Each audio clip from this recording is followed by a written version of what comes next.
মোমবাতিটা জ্বালানো ওইদিকে একজন মোমবাতি, ঠিক আছে? শোবো না জায়গা আমাদের। এটা উঠছে, ওইটা উঠছে, ওইটা উঠছে। এই বলে শেষ করব যে আমাদেরকে যে প্রথম দিন থেকে যে বাধা, যে বিপত্তি আমরা উপেক্ষা করে আজকের এই ভাবনা নিয়ে আমাদের যুদ্ধটাকে আগিয়ে নিয়ে যেতে হবে। আজকের আমরা যারা এসেছি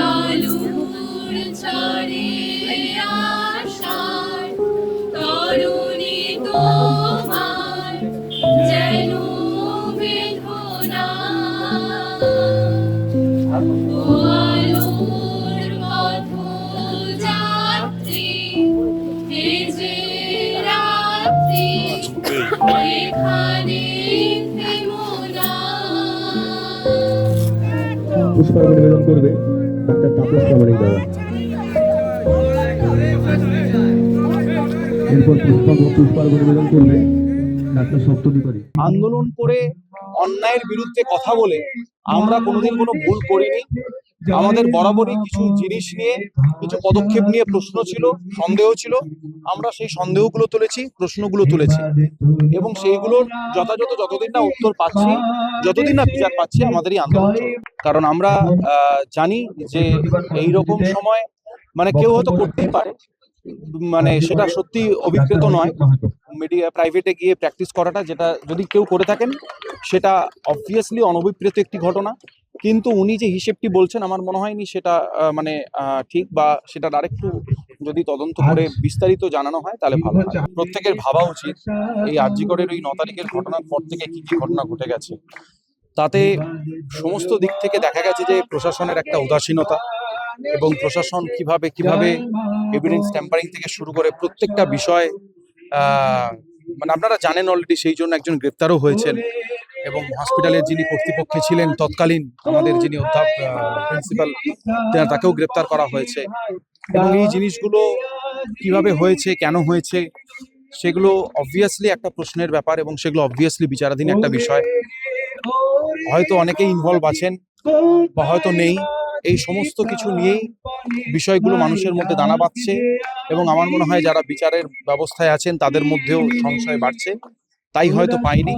তবে আমরা চাইছি, এবং সেই জন্যই আমাদের আজকে এই প্রতিবাদ সভা, এবং আমাদের যা যা কর্মসূচি আপনারা আগের দিনও দেখেছিলেন, এই বিচারের জায়গাটা নিয়েই আমাদের এই আন্দোলন। আর কতদিন সময় চাই?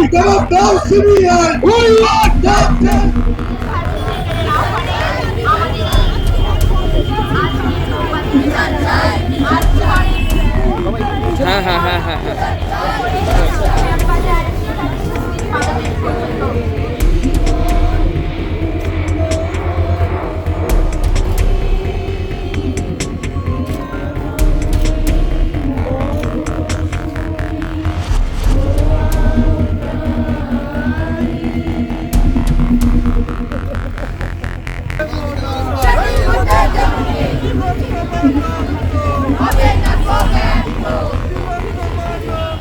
চার মাস অতিবাহিত হলো, কিন্তু তারপরও আমরা দেখলাম যে বিচারের প্রশ্ন এখনো অধরা।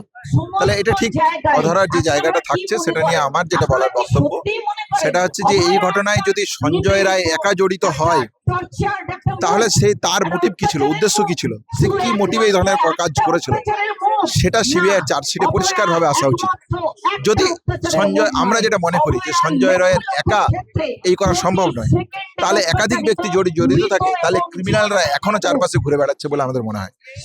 তাহলে এই জায়গাগুলোকে নিয়ে সরাসরি সিবিআই এর জায়গা থেকে সামনে আসা উচিত বলে আমরা মনে করি, এবং আমরা মনে করি যা এই ঘটনার পিছনে রহস্য লুকিয়ে আছে, যা তথ্য প্রমাণ লোকের যে প্রশ্ন আছে, সেগুলোকে অবিলম্বে সামনে এসে ন্যায় বিচার, আর অভয়ার যে ন্যায় বিচার, সেই ন্যায় বিচার তাকে দেওয়া।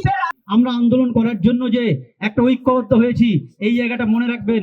ওই মানবিকতাটাকে বাঁচিয়ে রাখার জন্য যারা যত আক্রমণের শিকার হয়েছেন, আমার মনে হয় তারপরেও তারা প্রতিবাদে আছেন, মানে তারা ততটাই শক্তিশালী মানসিক দিক থেকে।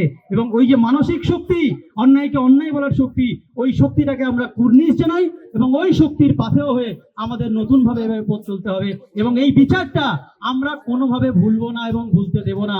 আমরা বিচার নিয়েই তবেই থামবো। অভয়া আরজি করে বা মেডিকেল কলেজে বা ন্যাশনালে হোক, তারই প্রতিবাদে আজকে মেডিকেল সার্ভিস সেন্টার এই 9 ডিসেম্বর অর্থাৎ 4 মাস হয়ে গেল অবিচারের, সেই উপলক্ষে আজকে আমরা প্রতিবাদে রাস্তায় নেমেছি। WBJDF এর নেতৃত্ব অনিকেতরা, কিঞ্জলরা, আশফাকরা, পরিচয়রাও আজকে আন্দোলনে এসেছে।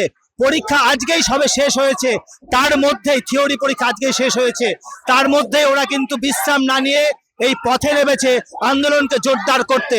তাই বলতে চাই যে মুখ্যমন্ত্রী যেন থ্রেট কালচারের মাথাদেরকে আর মাথায় না তোলেন। পশ্চিমবঙ্গের মানুষ কিন্তু আপনাকে ছেড়ে দেবে না। পশ্চিমবঙ্গে মেডিকেল কলেজগুলোতে গণতন্ত্র ফিরিয়ে আনবার জন্য আপনি চেষ্টা করুন। আমরা রাস্তায় আছি, আমরা প্রতিবাদে আছি।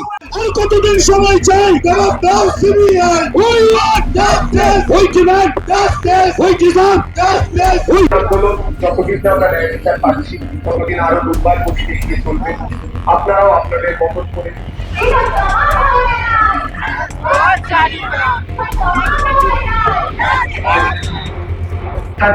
আপনাদের চরম অপমানের দিকে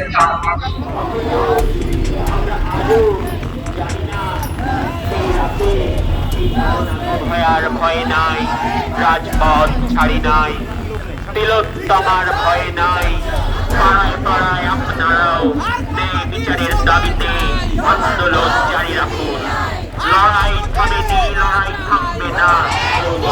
তিলোত্তমার রক্ত